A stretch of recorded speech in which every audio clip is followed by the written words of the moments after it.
আসসালামু আলাইকুম। এইচএসসি 2026 সালের পরীক্ষার্থীরা, এর আগের ভিডিওতে আমরা তোমাদের উৎপাদন ব্যবস্থাপনা ও বিপণনের প্রথম পত্রের সাজেশনটা দিয়েছিলাম। আজকের ভিডিওতে দ্বিতীয় পত্রের সাজেশনটা দিব। আমাদের প্রত্যেকটা সাজেশন 15 সাল থেকে 25 সাল পর্যন্ত এই টোটাল বছরগুলো প্রত্যেকটা বোর্ড অ্যানালাইসিস করে রেডি করা হয়েছে।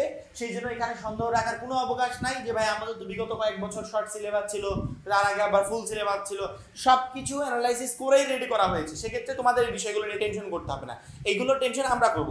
তবে ইনশাল্লাহ যেহেতু আমরা 15 সাল থেকে 25 সাল পর্যন্ত অ্যানালাইসিস করে সাজেশনগুলো রেডি করেছি, আমরা দেখেছি অনেকগুলো চ্যাপ্টার থেকে প্রায় বছরই প্রশ্ন আসছে, অনেকগুলো চ্যাপ্টার এক বছর স্কিপ করে করে প্রশ্ন আসছে, অনেকগুলো চ্যাপ্টার মিক্সিং আকারে প্রশ্ন আসছে। টোটাল বিষয়গুলো দেখে যখন সাজেশন রেডি করেছি, সেক্ষেত্রে এই সাজেশন থেকে কোশ্চেন মিস হওয়ার কোনো সম্ভাবনা নেই। যেই যেই চ্যাপ্টারগুলো বলবো সামনে এই চ্যাপ্টারগুলো পড়তে হবে ইনশাল্লাহ। এই চ্যাপ্টারগুলো থেকেই তোমরা পরীক্ষায় প্রশ্ন কমন পাবে এবং কোন চ্যাপ্টারের কিভাবে পড়বে যে গাইডলাইনগুলো দেবো, সেই গাইডলাইন ফলো করে যদি পড়তে পারো, শুধুমাত্র এই সাবজেক্ট না, তুমি অল সাবজেক্টে এই প্লাসটা কনফার্ম করতে পারবে। এবং এই সকল সাবজেক্টের সাজেশনের পিডিএফ কপি আমরা যে 310 টাকার কোর্সে তোমাকে যুক্ত হতে বলছি বা তুমি অলরেডি যুক্ত হয়েছো, সেখানে দেওয়া থাকবে। সেই সাথে বিগত 5 বছরের বোর্ডের এমসিকিউ দেওয়া থাকবে, লিখিত অংশ শর্টকাট টেকনিক, গ্রামারের শর্টকাট টেকনিক, পড়াশোনার রুটিন, গাইডলাইন এবং প্রত্যেকটা চ্যাপ্টার অ্যানালাইসিস করা জ্ঞানমূলক অনুধাবনমূলক প্রশ্নের পিডিএফ, অর্থাৎ এভরিথিং একটা প্যাকেজ আকারে দেওয়া থাকবে, যে প্যাকেজের মূল্য মাত্র 310 টাকা। অর্থাৎ এখন যুক্ত হলে ফাইনাল পরীক্ষা পর্যন্ত আর কখনো তোমাকে পেমেন্ট করতে হবে না। তাই জন্য যারা এখনো যুক্ত হয় নাই, উপরে যে নাম্বারটা দেওয়া আছে এই নাম্বারে 310 টাকা সেন্ড মানি করে এই নাম্বারে হোয়াটসঅ্যাপে আমাকে জানাবে বা সেন্ড মানি করেছি, সাথে সাথে তোমাকে গ্রুপে যুক্ত করে নেব। তখন থেকে তোমার এই প্লাস প্রস্তুতি শুরু হয়ে যাবে। আমরা তো জানি এখানে 100 মার্কের পরীক্ষা হবে, যেহেতু প্রথম পত্র নিয়ে অলরেডি আলোচনা করেছি, এই জন্য দ্বিতীয় পত্রে আর এক্সট্রা আলোচনা করার কোনো প্রয়োজন নাই। 10টা অধ্যায় থেকে প্রশ্ন আসবে কয়টা? 11টা। লিখতে হবে কয়টা? 7টা। আমরা যদি পুরো সিলেবাসটা কমপ্লিট করতে চাই, সেক্ষেত্রে কোনো চ্যাপ্টারই ভালোভাবে কমপ্লিট করতে পারবো না। এই জন্য সিলেবাসটাকে শর্ট করে নিব। এবং শর্ট করার আগে আমি গুরুত্বপূর্ণ কিছু বিষয় নিয়ে কথা বলতে চাই। যেহেতু 10টা চ্যাপ্টার থেকে প্রশ্ন হবে 11টা, সেক্ষেত্রে অবশ্যই কোনো না কোনো চ্যাপ্টার থেকে 2টা প্রশ্ন আসার সম্ভাবনা আছে।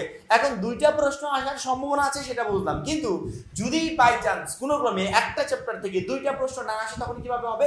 তখন এরকম হবে যে একটা চ্যাপ্টার থেকে একটা প্রশ্ন দিল, ওই একটা চ্যাপ্টারের আর কিছু অংশ নিয়ে আরেকটা চ্যাপ্টারের সাথে মিক্সিং আকারে আরেকটা প্রশ্ন দিল। এই জন্য প্রথমত আমরা দেখে নিব কোন চ্যাপ্টারের সাথে বিগত বছরগুলোতে মিক্সিং হয়েছে। বিগত কয়েক বছরের বোর্ড প্রশ্ন খেয়াল করে দেখা গেছে এই 1 নাম্বার অধ্যায়টা 2 নাম্বার অধ্যায়, 3 নাম্বার অধ্যায়, 5 নাম্বার অধ্যায় এবং 10 নাম্বার, অর্থাৎ 10 নাম্বার অধ্যায়ের সাথে মিক্সিং হয়েছে। অর্থাৎ 1 নাম্বার অধ্যায় বিগত বছরগুলোতে দেখা গেছে এক এক বছর, কোনো বছরে 2 এর সাথে, কোনো বছরে 3 এর সাথে, কোনো বছরে 5 এর সাথে, কোনো বছরে 10 এর সাথে মিক্সিং হয়েছে। সেক্ষেত্রে অবশ্যই আমরা আমাদের সাজেশনের তালিকায় 1 number chapter, 2 number chapter, 3 number chapter, 5 number chapter, 10 number chapter রাখতে বাধ্য। এই 5টা চ্যাপ্টার যদি আমরা আমাদের সাজেশনের তালিকায় রাখি, তাহলে যদি পার্সোনালি একটা অধ্যায় থেকে একটা করে প্রশ্ন আসে, তারপরে কোনো প্রবলেম নেই। যদি মিক্সিং আকারের প্রশ্ন আসে, তারপরে কোনো প্রবলেম নেই। অর্থাৎ 1 নাম্বার অধ্যায়ের সাথে যে অধ্যায়ের মিক্সিং হোক, আমরা সহজে অ্যান্সার করতে পারবো। পরবর্তীতে গুরুত্বপূর্ণ চ্যাপ্টার দেখো, 3 নাম্বার অধ্যায়টা অনেক সময় 4 নাম্বার অধ্যায়ের সাথে মিক্সিং হয়েছে, অনেক সময় 5 এর সাথে মিক্সিং হয়েছে, অনেক সময় 6 এর সাথে মিক্সিং হয়েছে। সেক্ষেত্রে অবশ্যই আমাদেরকে 3, 4, 5, 6টার সাথে ইনক্লুড করতে হবে। এখন উপরের প্যাটার্নটা খেয়াল করে দেখো, এখানে অলরেডি 5টা চ্যাপ্টার আছে। এখানে নতুন কোন চ্যাপ্টার বলো তো? 3 নাম্বার অধ্যায়টা কিন্তু অলরেডি এই প্যাটার্নে আছে, 4 নাম্বারটা নাই, 5 আছে, 6 নাম্বারটা নাই। সেক্ষেত্রে আমরা যদি প্যাটার্নটা এইভাবে সাজাই, 1, 2, 3, 4, 5, 6, 10, কয়টা অধ্যায় হলো বলো তো? 3টা আর 4টা 7টা। এই 7টা অধ্যায় পড়ে যদি পরীক্ষার হলে যাও, ইনশাল্লাহ মিনিমাম 7 সেট প্রশ্ন তোমার এই 7টা অধ্যায় থেকে কমন চলে আসবে। ভাগ্যভালো থাকলে এখান থেকেই 8টা প্রশ্ন কমন পেয়ে যাবে। কারণ 1 নাম্বার অধ্যায় যদি এই বছরেও মিক্সিং হয় কোনো অধ্যায়ের সাথে, তাহলে এই অধ্যায়গুলোর সাথেই হবে, এর বাইরে ইনশাল্লাহ মিক্সিং হবে না। কারণ কি বিগত বছরগুলোতে দেখা গেছে 1 নাম্বার অধ্যায় যখনই মিক্সিং হয়েছে, তখনই এই অধ্যায়গুলোর সাথে মিক্সিং হয়েছে। আবার যখনই দেখেছি 3 নাম্বার অধ্যায় মিক্সিং হয়েছে, তখনই 4, 5, 6 এই 3টা অধ্যায় যে কোনো একটা অধ্যায়ের সাথে মিক্সিং হয়েছে। পরবর্তীতে আমরা যদি আরেকটা চ্যাপ্টারের কথা বলি, সেটা হচ্ছে 4 নাম্বার অধ্যায়।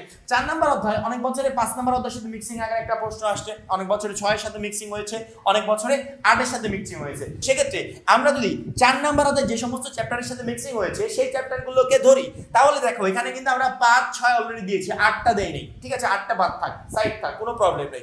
4 নাম্বার অধ্যায় 5 এর সাথে যদি মিক্সিং হয়, তারপর আমাদের এই প্যাটার্ন বললে হয়ে যাবে। 4 নাম্বার অধ্যায় যদি 6 এর সাথে মিক্সিং হয়, তাহলে আমাদের এই প্যাটার্ন বললে হয়ে যাবে। অর্থাৎ তুমি 1, 2, 3, 4, 5, 6 এবং 10 নাম্বার অধ্যায়টা যদি পড়ে যাও, সেক্ষেত্রে 7 সেট প্রশ্ন তোমার ইজিলি কমন থাকবে, সেটা মিক্সিং আকারে হোক বা মিক্সিং ছাড়া হোক, তুমি ইজিলি এই 70 মার্কের অ্যান্সার করতে পারবে। আমার মনে হয় না আমি ইচ্ছা করলে আরো প্যাটার্ন রেডি করে দিতে পারতাম, যে এটার পরিবর্তে এটা পড়ো, এটার পরিবর্তে এটা পড়ো। আমি কিন্তু অলরেডি এখানে প্যাটার্নগুলো রেডি করে দিয়েছি। সেক্ষেত্রে যদি মনে হয় যে কোনো চ্যাপ্টারকে এখান থেকে স্কিপ করে সেই প্যাটার্ন অনুযায়ী চ্যাপ্টারগুলো এখানে বসিয়ে নিও, অর্থাৎ 60টা চ্যাপ্টার তোমাকে পড়তেই হবে। সেটা হচ্ছে অনেক বছরে 7 এবং 9 নাম্বার অধ্যায় মিলে একটা প্রশ্ন আসছে, অনেক বছরের 5 নাম্বার অধ্যায়টা কোনো বছরের 6 এর সাথে, কোনো বছরের 7 এর সাথে, কোনো বছরের 8 এর সাথে মিক্সিং হয়েছে, ঠিক আছে? সেক্ষেত্রে যদি এখান থেকে কোনো চ্যাপ্টার স্কিপ করতে হয়, তাহলে এই যে মিক্সিং হয়েছে, অর্থাৎ যে চ্যাপ্টারের সাথে মিক্সিং হয়েছে ওই চ্যাপ্টারগুলোকে ইনক্লুড করে 60টা চ্যাপ্টারের একটা প্যাটার্ন তুমি রেডি করে নিবে, ইনশাআল্লাহ কোনো ধরনের কোনো প্রবলেম হবে না।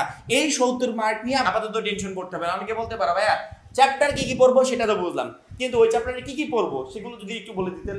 আমরা কিন্তু অলরেডি আমাদের প্রত্যেকটা সাজেশনে আমরা বলেছি যে এই টোটাল চ্যাপ্টারগুলো জ্ঞানমূলক অনুধাবনমূলক প্রশ্নের পিডিএফ রেডি করে আমরা আমাদের 310 টাকার কোর্সে দিয়ে দিব।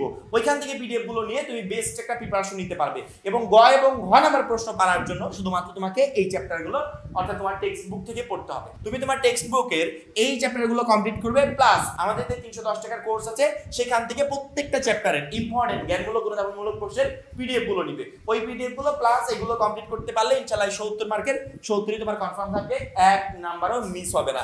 এবার আসি বহু নির্বাচনের এই 30 নিয়ে। 30টার ভিতর 30টারই অ্যান্সার করতে হবে, একটাও মিস দেওয়া যাবে না, কারণ কি এখানে কোনো অপশনাল নাই। আমাদের 30টা আসবে, 30টারই অ্যান্সার করতে হবে।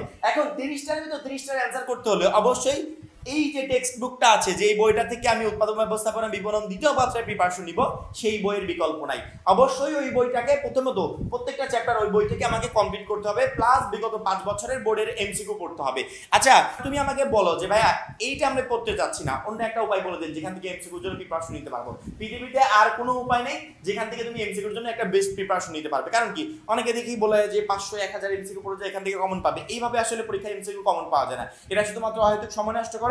আমাদের পরীক্ষায় এমসিকিউ কমন পেতে হলে উপায় একটাই, এটা যে যত ভালো করে পড়তে পারবে সে তত ভালো পরিমাণে এমসিকিউ কমন পাবে। সেটা হচ্ছে প্রত্যেকটা চ্যাপ্টার টেক্সট বুক থেকে আগে কমপ্লিট করতে হবে, প্লাস বিগত 5 বছরে আমাদের বোর্ড পরীক্ষায় যে সমস্ত এমসিকিউ গুলো আসছিল বিভিন্ন বছরে বিভিন্ন বোর্ডে, এই এমসিকিউ গুলো কমপ্লিট করতে হবে।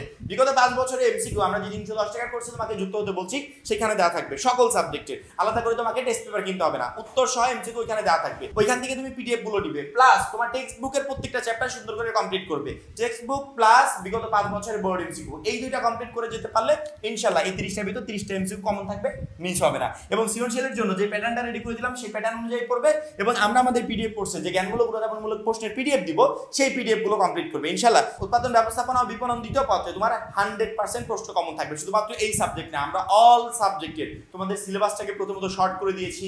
এই শর্ট সিলেবাস থেকে কি পড়বে সেগুলোর পিডিএফ রেডি করে একটা কোর্সের মাধ্যমে তোমাদেরকে দিয়ে দিচ্ছি।